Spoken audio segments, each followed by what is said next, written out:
杨紫《长相思》预告片全新发货，浏览量超6000万。大范围的合奏电视连续剧《长相思》已经普遍推出了一段时间。今年类似题材的老假人秀没有几个，直播的也不多，但没有一个是非常有名的，这很正常。长相思的情节和故事，我觉得电长不需要过多呈现。我承认很多网友是通过预告片主动了解到的。校对者可能想从另一个角度解读为什么长相思吸引了如此多的关注。一个好的节目应该有一个足够吸引人、有深度、能够直截了当的标题，这也是经理一贯要求的评估。毋庸置疑，远方的痴情不只是彼此记忆不住，它不仅短小干练，更能迅速催生无限的梦想与梦想，帮助人们记住远方相思的古老14行诗。很简单，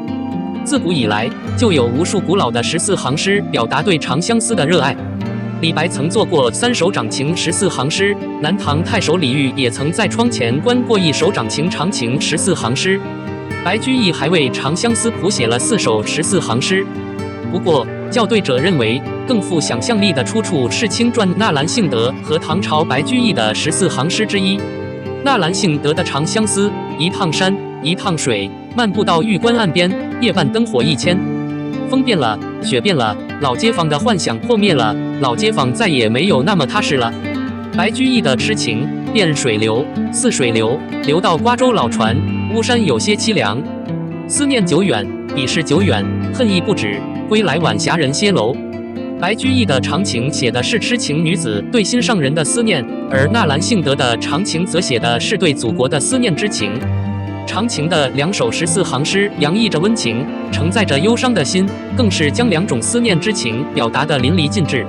校对者之所以特别强调这2首14行诗，是因为这2首14行诗的创作渊源足以传达电视剧长情的每一个寓意。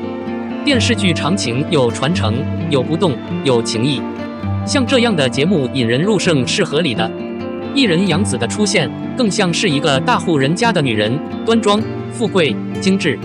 她的才华并非不可思议，而是充满活力。年轻时的杨紫看起来精明、活泼、妩媚，但现在的杨紫越来越成熟稳重，也越来越有文化。据评估，当她大发雷霆时，她总是被认为是俏皮的，因为她年轻而充满活力的酒窝聚集了很多倾向。自从去年杨紫粉丝后援会解散后，也同样证明了此时的杨紫已经不需要高层的帮助，真正成为了一线演技明星。于是，杨紫开的长相思就洋洋得意。追剧和演艺人员，这很可能是最早的决定条件。尽管是特色工作，但显然它也取决于演员的团队和情节结构、故事情节、内容和特定的执行力。我们可以看到《长相思》权威播出后的反应。显然，电视剧化最不能碰的就是有效的加戏，造成剧情拖沓拖延。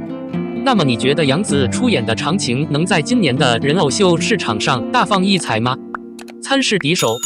到底是什么原因让杨紫在粉丝圈的人气这么差？我不定期的通过特定的集合来查看网络上知名小花的实力排名，杨紫以5星级的成绩位居最佳。新晋小花虞书欣和赵露思同样凭借各自资产的节制获得了4星。一反常态，被誉为土生土长的顶级导流女粉的迪丽热巴刚好有3星武力考核，跟张婧仪和白鹿差不多。作为一个年轻的明星，杨紫在无数危险节目中走红，出道20多年。凭借自己的作品，她已经一点点从小红帽走向世界90年代电视剧界 TOP 的境地。每一朵小花都是第一个，没想到竟然是有效的。我分解了伴随的原因。广告号喜欢洋鬼，90 top 也牢不过2虎。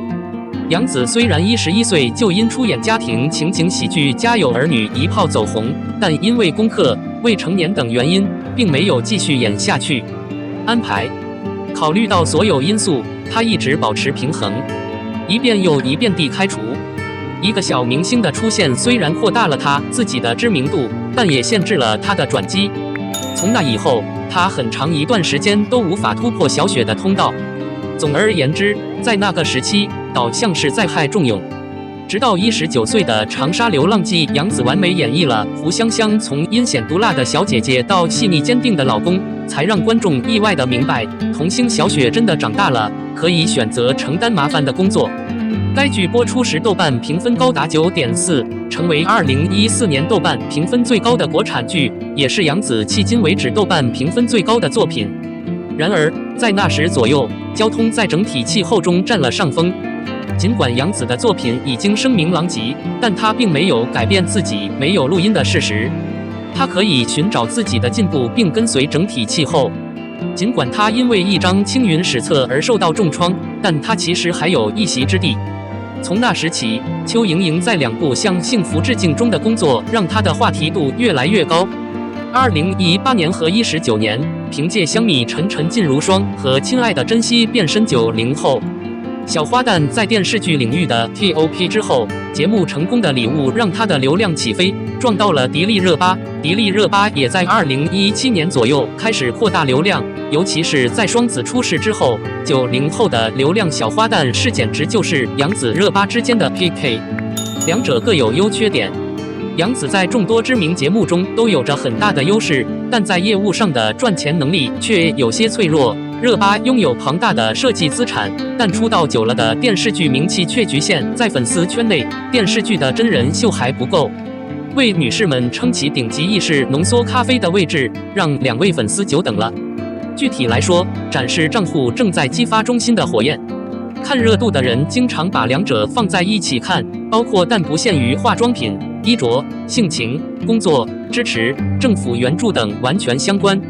总而言之，到现在为止，2会的信徒在评论区都会异常，互相拉动对方的影响，积分水平自然会上升。虽然一山难容二虎，到底谁是90后花旦电视剧 Top？ 都2023年了，2人还是没有分出胜负。虽然2家都想独美，但架不住娱乐是个圈，圈子也就那么大，来来回回的，此后应该还会有更多的交流机会。粉丝互相拌嘴，讨厌上升，本人也在所难免，这就为杨紫积累了一部分的黑粉。合作对象训的训，火的火。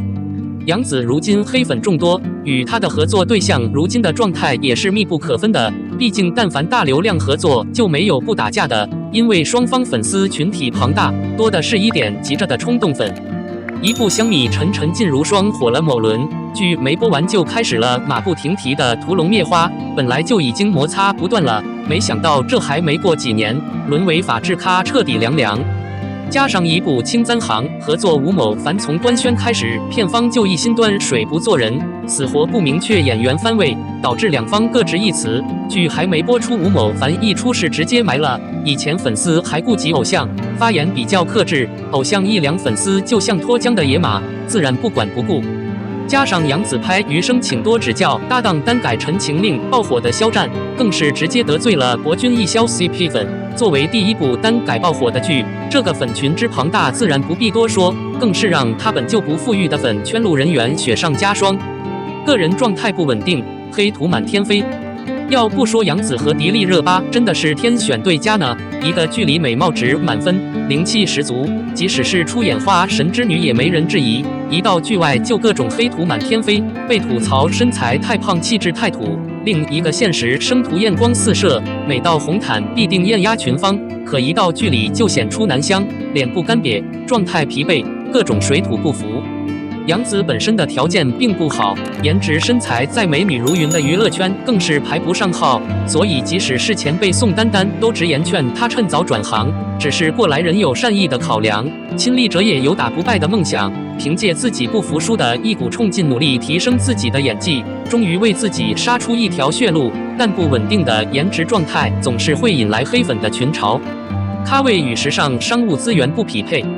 一张图告诉你杨紫的时尚资源有多虐，有网友统计了8500女明星13大主流刊封面次数，85花们基本都已经成功解锁。90后中周冬雨凭借3金加身，5大3小也全部解锁。稍逊一筹的迪丽热巴也已经解锁3大刊，同咖位的杨紫目前仅解锁了 L。时尚表现力也屡遭质疑，甚至不及同期的古力娜扎、张天爱以及00后小花欧阳娜娜。或许很多人不能理解明星们为什么那么看重杂志封面，甚至挤破头都想登上那些有影响力的杂志封面。那是因为能够登上顶尖的时尚杂志，既代表着一个明星在时尚圈的地位，还代表品牌对你的认可度，以及对你自身咖位、名气以及品味的一种肯定，甚至还会影响明星们拿到高奢的代言。所以杨紫虽然实际不错，出演的影视作品热度口碑都不错，但是在时尚资源代言品牌的数量和质量方面，其实是和她目前的咖位其实是不太匹配的，为此也为她引来不少网友的攻击嘲笑。现在的杨紫一直埋头在剧组，每次出席活动都是丸子头一字肩搭配马丁靴，怎么舒服怎么来，估计心态也随缘了。个人成绩太突出，引各家防爆。不知道从什么时候起，每逢杨紫剧集开播，最先上热搜的绝对是差评。比如《女心理师》开播第一天，关于剧情悬浮的讨论上了热搜；余生请多指教开播第一天，难看上了热搜；沉香如屑开播不到1小时，艳压上了热搜。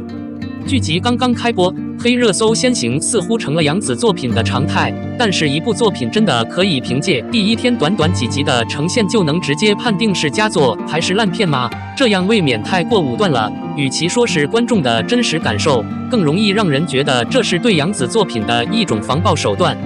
发展到现在，甚至已经开始对于杨紫待播作品开始了还未播出就先唱衰的声音。《长相思》搭档待播小生张晚意登未谈，渐次被嘲资源降级。199爱搭档爱豆范丞丞直接被嘲出演3无小网剧。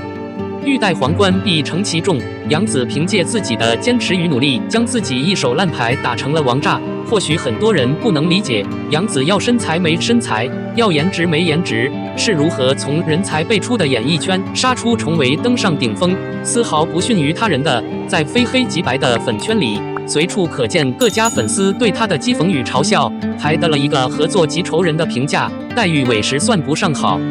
但是跳出粉圈，你会发现他性格活泼，乐于助人，圈内人缘很好，很多男明星、女明星采访时都喜欢 Q 他。他目标明确，采访言之有物，娓娓道来，很多粉丝都是他的采访粉。他童星出身，演技不错，国民度超高，只要是他的作品都愿意给一个机会，这才是真正的路人缘。问号，欢迎评论区留言讨论。